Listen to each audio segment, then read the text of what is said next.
Okay, this is tutorial coming from Beaver, and I'll be giving you from now, but it will be in Chichewa. Ndiye mongodziwisana pang'ono iyi ndi keyboard, anthu ena amati piano, komano sopano ife tizigwiritsa ntchito kuti keyboard yomweyo, chifukwa anthu ife tinazolowera nawo ma keyboard.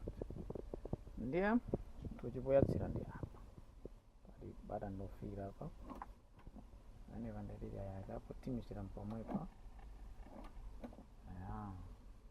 button enawa sekuti apize pakali pano, komano uku tingoziwisana kungosinthira matoni kuti azilira ngati mena ngati chitoliro choncho kapena azilira ngati mene munthu kuganiza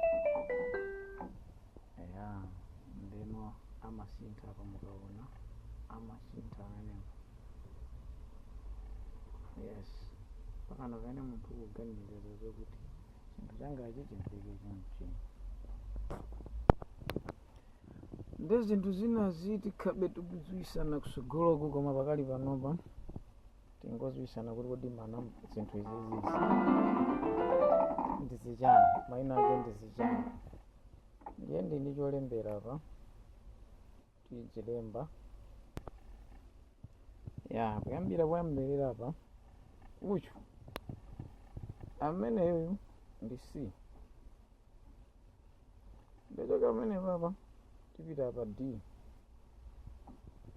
apa E, apa F, kenako G,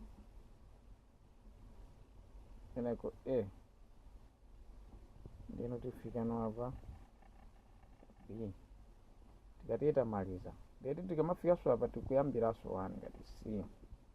Chimene chikupangisa zokuti zimene zioneka kuti kodi C uyu apa pandipati tizionera okuyambirirako kuli zinthu ziwiri izi, kenako pali mpata, kenako pali zinthu zitatu, kenako pali mpata. Pamene pakuyambira zinthu ziwiripa pali ngatiso pamene pakuyambiraso C. Ndeti C wathuku kumapetoku kuti tionesese bwinobwino pamene pali zinthu zitatu ndi apa, ndeti tikuyambirira kumene kuli zinthu ziwiri poyamba ndi C amenenso ali apa. Kakati tengere manambawo, uyu ali ngati 1, uyu ndi 2, uyu ndi 3, uyu 4, uyu 5, 6. Tikadzafikaso apa ndeti ndi 1 amene ali ngati 8, koma sitimati akuti 8 chifukwa chokuti iye ndoyambirira ndi ngatiso 1. Kwina kuti zikamba kusogoloku, koma pakali pano tingoziwisana kale kuti C ngati choyambirira chimene anthu amachiphunzira pakuyimba chani. Ena amati do, re, mi, fa, sol, la, ti, do, amene aliso do. Ndiye zimakhala bwino kuziwa do, re, mi, fa. Anthu ena amaphunzira zimenezi machalichimu, makwayaku ndi do, re, mi, fa, sol, la, ti, do, do, ti, la, so, fa, mi, le, do. Zimene zimakhala ndikagwidwe kake. Ndiye osadabwa iyayi tikhala tikupitiriza sogoloko kuti kodi zinthu zinazo zimayenda bwanji. Ndine Beaver Dzikiti, tikhala tikukambiranabe pakana muziziwa zinthu zimene.